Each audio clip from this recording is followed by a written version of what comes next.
Welcome to the Midlife Edit, the podcast for women who are navigating the beautiful, messy, and sometimes sweaty journey of midlife. This isn't about a crisis, it's about an awakening. Join me, your host, Jen Weinstein, as I dive into all the things no one warned us about: hot flashes, brain fog, strength training, hormone balancing, and figuring out who the hell we are now. With a mix of expert insights, real talk, and a little humor, because if we're not laughing, we're crying, right? The Midlife Edit is your go to space for embracing this season with confidence, strength, and balance. Whether you're trying to lift heavier, sleep better, set stronger boundaries, or just remember why you walked into a room, this podcast is here to remind you midlife is not the end, it's just an edit, and you get to rewrite it your way. Hit subscribe and let's tackle midlife together, one episode at a time. This is the Midlife Edit. Let's make it a damn good chapter.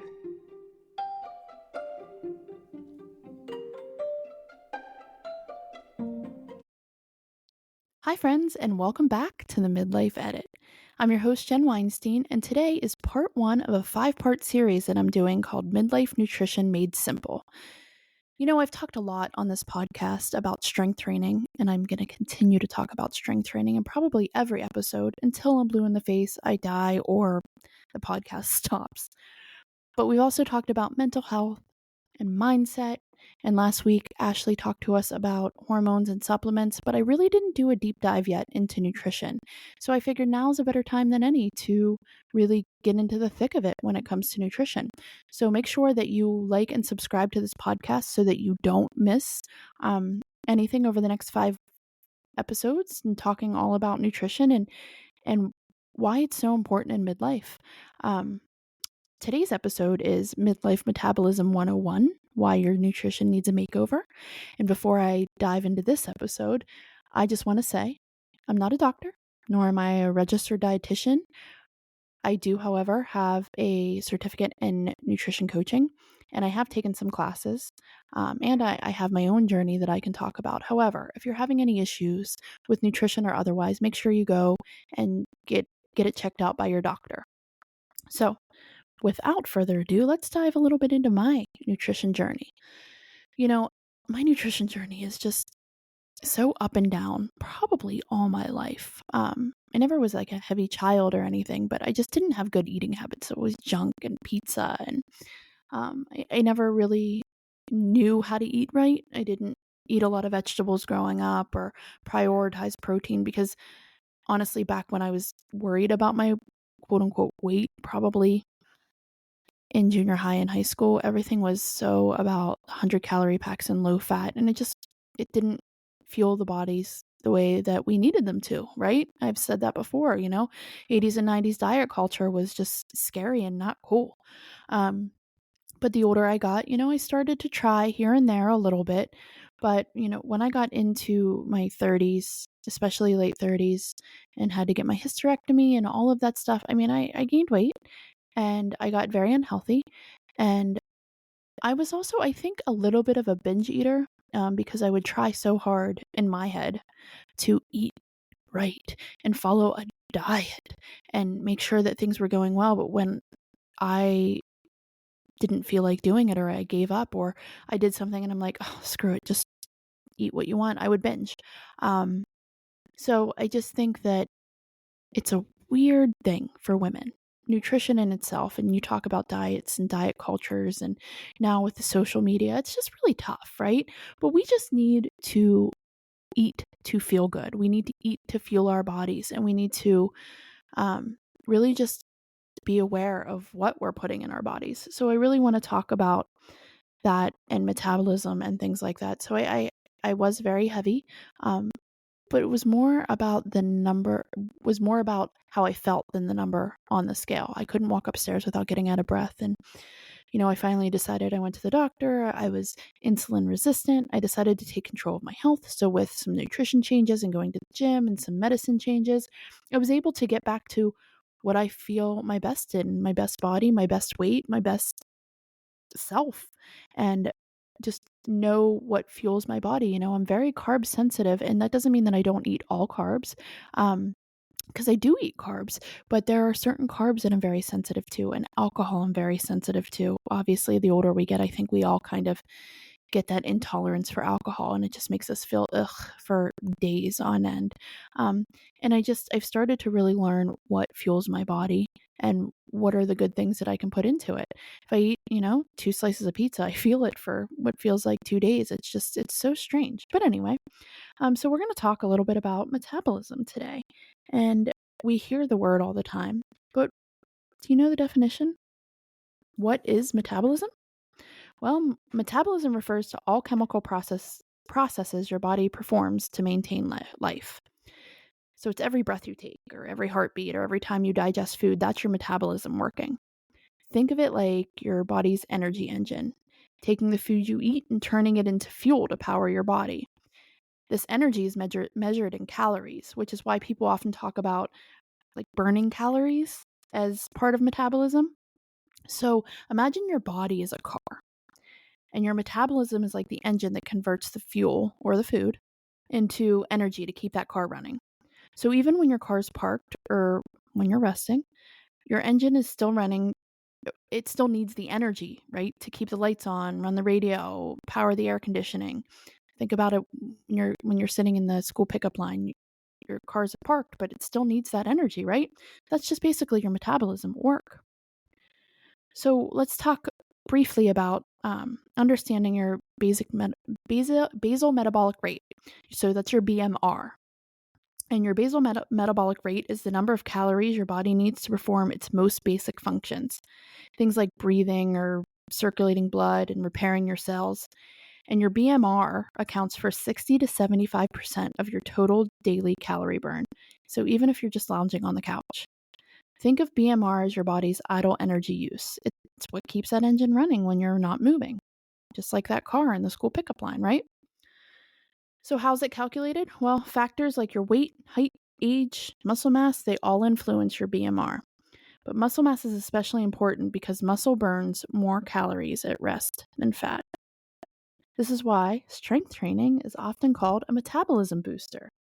There are a ton of different BMR calculators online, so you can Google it and check it out if you're curious what your BMR is. But some of the factors that influence your BMR are things like, there's 4 of them actually. The first one is muscle mass. And the more muscle you have, the higher your BMR. So you want to have more muscle, right? Muscle requires more energy to maintain than fat. So it's a calorie burning powerhouse. Number 2 is hormones. Hormonal changes in perimenopause and menopause, like decreasing estrogen, can slow down your BMR. But thyroid hormones also play a major role in regulating metabolism. So you'll see if you have thyroid issues, sometimes this really affects your metabolism. Number 3 is genetics, because some people naturally have a faster or a slower metabolism due to their genetic makeup. And number 4 is age. So after 30 or so, we naturally lose muscle mass unless we're actively working to maintain that muscle mass. So, you're having gradual muscle mass. It's called sarcopenia, by the way, and that can lower your BMR. So what can help that? Strength training. If you strength train 2 to 3 times a week, it can help preserve and build muscle. So it supports your metabolism and your energy levels. So have you ever thought or heard the myth, my metabolism's broken? Many of us in midlife feel like our metabolisms maybe like shut down or like completely stopped working, but it's not entirely true. It's not broken. It's just adapting to the lifestyle changes or hormonal changes that are naturally occurring in our lives as we grow older. So instead of blaming a slow metabolism, let's think about what our body may be telling us. Am I losing muscle? Am I moving less than I used to? This one's a good one because sometimes we may not feel like it, but especially like during the pandemic and post-pandemic, I think that I think society in general has become more sedentary. A lot of people work from home. They're not getting out. They're not walking to work. They're not even getting up from their desk and walking to the water cooler. So we're probably more sedentary as a society than we used to be. Or are you undereating or lacking essential nutrients? This was me. I wasn't necessarily undereating, but I would wait all day and not eat anything and then eat a huge dinner and think, oh, it's okay because I haven't eaten all day. Well, not only is that not good for my metabolism, but then I'm not getting the essential nutrients throughout the day that I need to make my body fuel. I mean, to fuel my body. So, think of your metabolism like a thermostat. It adjusts to keep us stable. So, what's the good news in all this? Well, we have the power to influence it through strength training, adequate rest, and balanced nutrition. So, why does losing muscle mass in midlife decrease our BMR? This statistic is just crazy. I mean, I understand it and it makes sense, but it's just like mind blowing to me. Without intentional strength training, adults lose around 3 to 8% of muscle mass per decade after age 30. So let's think about this. Between the ages of 30 and 40, if you're not strength training intentionally, you're losing 3 to 8% of your muscle mass. And then from 40 to 50, same thing, so on and so forth. Not great at math, but do some quick math in your head and realize how much muscle mass you're losing by the time you're 80 or 90 if you're not strength training. And think about that. I mean, that's doing simple things like getting up out of the chair or walking from the bedroom to the bathroom that are going to be really difficult if you're not strength training. Now, if you are over 40 or 50 or 60 or 70 listening to this podcast, don't freak out. It's not too late. You can start anytime. But that's just a really kind of scary statistic about our muscle mass. Muscle is metabolically active, meaning it burns calories even when you're resting. So as your muscle mass declines, your BMR also drops, and it leads to fewer calories burned a day. So what happens when your muscle mass drops? Well, you feel like maybe you're gaining weight more easily, or you get tired, you experience some more fatigue because your body isn't using energy as efficiently. And your body composition may shift with more fat and less muscle. So you're going to see your body change, and maybe your pants don't fit the right way, or your shirts are a little tight in different areas that you never gained weight before. So how do we combat that? Strength training, guys. Strength training, strength training, strength training. But using things like kettlebells. If you follow me on social media or you've listened to this podcast before, you know how much I love kettlebells. And I'm actually working on an 8-week program right now for some of my clients. So if you're interested in that, be on the lookout for that. I'm going to be posting about it soon. But kettlebells, or even just resistant bands or body weight exercises. We can also prioritize our protein intake. Part 2 of the series, next episode, I'm really going to cover protein in depth, but we always want to be prioritizing protein. And then we also want to ensure that we are giving our bodies proper recovery with sleep and hydration. We can't be dehydrated. We've got to make sure that we are hydrated and we get some sleep, right? I know it's easier said than done, but we need to prioritize sleep. So you're not powerless against all these changes that your body's going through. If you add things like strength training and fueling your body with enough protein, you can maintain or even rebuild. It's not too late to rebuild these muscles to keep your metabolism thriving. So we talked a little bit about that, but let's talk about how our hormones impact metabolism. So, the older we get as women, have you ever noticed that stubborn weight gain, or your low energy, or that your old dieting tricks didn't work anymore? Well, you're not imagining it. Your hormones play a massive role in how your body uses energy. And in midlife, those hormones start shifting, but that doesn't mean that you're stuck. So, we're going to break down 3 key hormones: estrogen, progesterone, and insulin, that impact your metabolism and what you can do to feel more balanced and energized. The first one is estrogen. We hear about estrogen as women all the time, right? It's our metabolic regulator. It's not just your reproductive hormone, it's a powerful regulator of metabolism, fat storage, and muscle maintenance. So during menopause and perimenopause, your estrogen levels fluctuate like crazy, and then eventually they decline. And that leads to things like slower metabolism, increased fat storage, especially around our midsection, reduced muscle mass, and changes in energy levels. So I said one thing, I'm sure that a lot of ears perked up, or red flags, or whatever your symbolism is there, but your increased fat storage, particularly around the belly area. But why the belly? Well, estrogen usually promotes fat storage around the hips and the thighs in your childbearing years. But when it declines, the body shifts to storing more fat around the abdomen because that's a more hormonally sensitive area at that time. So, what can you do? Strength train, increase your protein. Those things can counteract estrogen related muscle loss. So, the more muscle you maintain, the more calories you burn, even at rest. Second hormone is progesterone. That's your calming hormone. And it works alongside estrogen and has kind of like a calming effect on the body. But as it declines during perimenopause, it can lead to things like water retention and bloating, sleep disturbances, increased cortisol levels, and cortisol is our stress hormone, right? Poor sleep and high stress can negatively impact metabolism and lead to more fat storage. So, how can you support progesterone naturally? Well, you have to prioritize quality sleep. We should be getting 7 to 9 hours of sleep a night. I know it sounds crazy sometimes, and you're like, oh my gosh, how am I supposed to do that? But you really need to prioritize sleep. But also managing stress. And again, we're women in midlife. How do we manage stress? Like, stress just seems like a natural part of life, right? Um, but if you do things like yoga or meditation or even journaling, and again, if you follow me on social media, I started every Wednesday putting up a weekly journaling prompt because I never really knew at this point in my life what to write about in my journal. So I started figuring out some prompts and I figured maybe it'll help you. So if that's something that you're looking for, you can follow me on Instagram at the Jen Weinstein. And every Wednesday I put up a journaling prompt.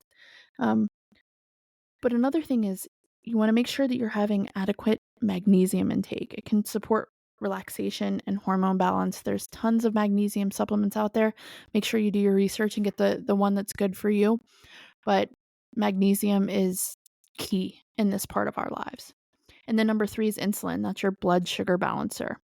So insulin is the hormone that's responsible for regulating our blood sugar levels. So when we eat, it helps shuttle glucose from the blood into your cells for energy. During midlife, estrogen's protective effect on insulin since these words sometimes they get jumbled, but sorry. Estrogen's protective effect on insulin sensitivity declines. So it often leads to things like higher blood sugar levels, increased fat storage, or more cravings for your sweet treat, your carbs, and your sugars. And many of us become more prone to insulin resistance, and that makes it harder to lose weight. Some signs of this is increased belly fat, fatigue after meals, or really tired after you're done eating, intense sugar cravings. I mean, like, I'm sure. We've all had a sweet tooth sometime in our life, but like, it's one of those things where you just have to have it and you can't, your mind doesn't stop without having that sweet treat, or difficulty losing weight. This is why a lot of the GLP-1s and the Ozempics and Wegovy's are so popular because it shuts off that food noise for you and that craving. Um, but you can support insulin sensitivity by eating balanced meals with protein, fiber, healthy fats. And I know that sounds okay, yeah, easier said than done. But once your body gets used to having those things, after the first couple weeks, then you're going to see your cravings stop, or not stop completely, but become less. And then, things will satisfy you, like sometimes grapes, or you can have a sweet treat every now and then, but you're not going to need it. But strength training also makes your muscles more efficient at using glucose for energy. So again, with the strength training, you're going to hear it a gazillion times from me. So those are the hormones that really have an impact on your BMR. So what can we do to tweak our nutrition for stronger metabolism? And again, next episode, I'm really going to go deep into this, but with protein. But it doesn't like nutrition doesn't have to be complicated or restrictive in midlife. We can make a few intentional shifts and support our metabolism and maintain muscle mass and feel more energized even without counting every calorie or cutting out our favorite foods. Because when we do things like cut out our favorite foods, then that leads to sometimes wanting them much more. For me personally, if I cut out everything completely, then that's when I'm like, okay, well, I really want pizza. I haven't had it in so long. So instead of eating one piece, I'm eating four. So we need to make sure that we're adding in our favorite foods to this and just being mindful of what we eat. This is about adding, not subtracting. So eat what you want, add what you need type mindset. Let's focus on what our bodies need to thrive. So again, next podcast I'm going to talk about this, but prioritizing protein. And why does protein matter? Well, muscle is our metabolic engine, and protein is that fuel that keeps it strong. And it's essential for muscle repair and hormone regulation and metabolic function. So how much do you need? We hear prioritize protein, but tell me how much to eat, right? Well, the general recommendation for us women in midlife is zero point 0.8 to 1.2 grams of protein per pound of body weight. So if you weigh 150 pounds, just aim for 120 to 150 grams of protein daily. Look at your plate. Like, think about your plate. Fill your plate with 1/3 with a quality protein source at every meal. And I even tell my kids this, like, when you're prioritizing protein, eat that protein first so that you're not full on the carbs or the other stuff on your plate, and you're making sure you're getting that adequate protein intake. I mean, it doesn't have to be boring or complicated. Just find what you like, make it easy to grab, and eat it, right? So the second thing with this is we want to balance our plate with fiber and healthy fats. And sometimes, again, as a child of the 80s, you hear the word fat and you, oh my gosh, I can't have too much fat. It's just gotten such a bad rap, and we need healthy fats to maintain our metabolism and make sure that we are fueling our bodies the correct way. So why are they our friends? Well, they're essential for hormone production and brain health, and they help us absorb fat-soluble vitamins like vitamin A, D, E, and K. And some of the best sources of those healthy fats are avocado, olive oil, nuts, seeds, fatty fish, full-fat Greek yogurt. I hated yogurt for the longest time, and I don't know why, but like Greek yogurt, I love it. Eggs. Throw some chia or flax seeds in your Greek yogurt for omega-3s. So good. And then why does fiber matter? Well, it supports our digestion, and it regulates your blood sugar and helps keep you fuller longer. And it helps with reducing insulin spikes, and that's helpful in preventing fat storage. Some good sources of fiber are vegetables like broccoli, leafy greens, and carrots, berries and apples with the skin on them, whole grains like oats, brown rice, and quinoa, and beans. So for a balanced meal, try the PFF rule. Have you heard of the PFF rule? Protein, fiber, and fat at every meal. It'll help keep that blood sugar stable, and your metabolism will be humming. It'll be great. And we also want to reduce ultra-processed foods without deprivation. So like, we hear this all the time, all the chemicals in our foods. Let's be honest, we can't eliminate everything. We just can't. I mean, unless you are living on a farm to table, harvesting your own food all the time, it's not realistic to ask the everyday person to do it. If you are doing that, that's amazing. Farm to table stuff. I have a friend who she's really into making a lot of her own things like that. Send me recipes. I would love to look at them and make them. But why are these ultra processed foods so problematic? Well, they often contain a lot of the refined sugars and unhealthy fats, and that can spike blood sugar and increase fat storage. And they're typically lower in fiber and protein, so that leads to more cravings. You're not as full. You think, oh, I am full because you ate a lot of it in one sitting, but then half hour later you're hungry again. Well, it's because it's not keeping you full. So things that you want to kind of limit are sugary cereals or soda, fried foods, unfortunately, or packaged snacks. And instead of like a sugary granola bar, maybe Greek yogurt with berries is a good swap. Or instead of chips, I like a crunch. I don't really have a super big sweet tooth, but I like the salty crunch, sometimes sweet too, like a kettle corn. I really love kettle corn. But instead of chips, try roasting some chickpeas or like throwing them in the air fryer and putting some seasonings on them. That's really, really good. Or air pop popcorn with some olive oil on it. And instead of white bread, try sprouted grain or sourdough bread.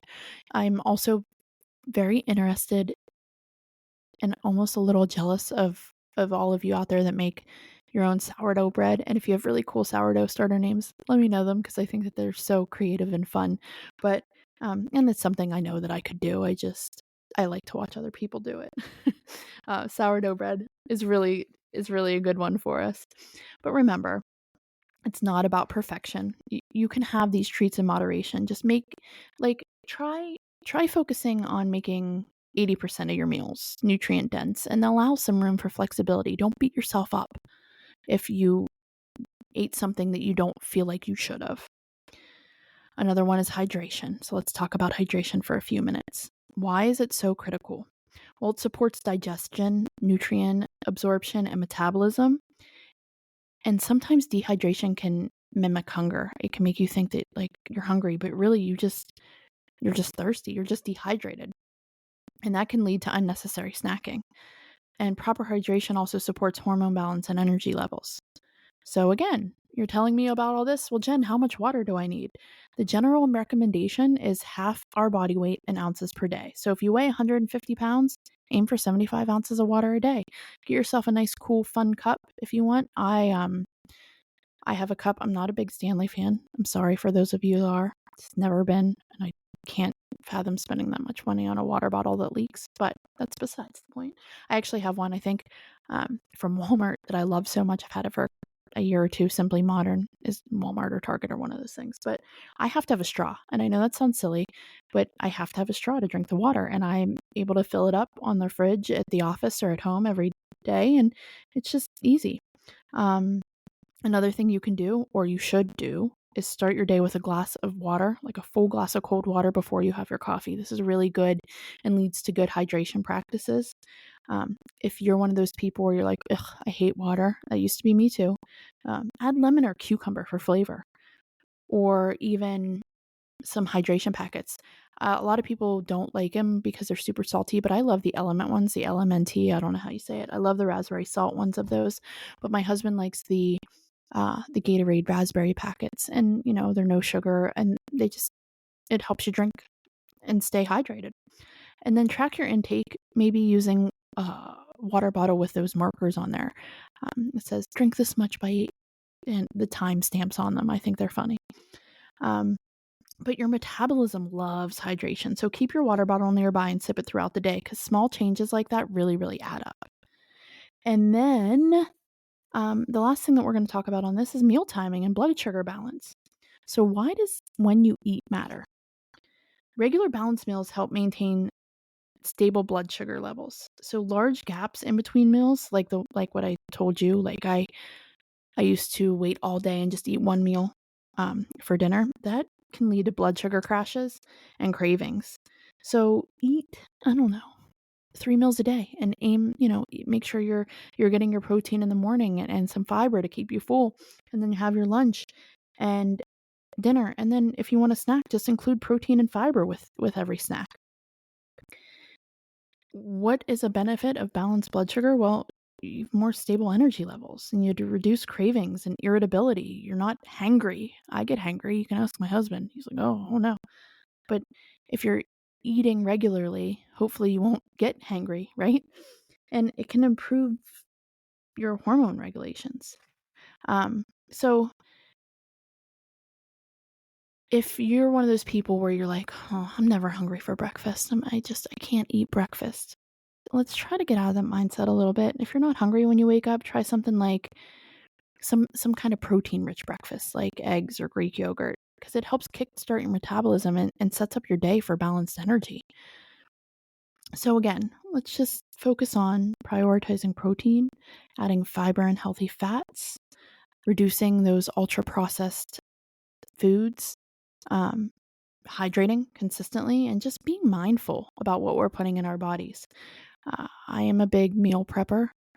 Never really was, but I take Sundays to make sure that I meal prep. And we're going to talk about that later in this series as well, how to easily meal prep. But I found that by meal prepping on Sundays, when I get to Wednesday or Thursday and I just want to order pizza, I'm like, nope, I have food in there. It's already done. So I just, it's little swaps like that. Or just how about maybe pick one tweak from today's episode and give it a try? Maybe it's just adding an extra serving of protein or drinking some more water.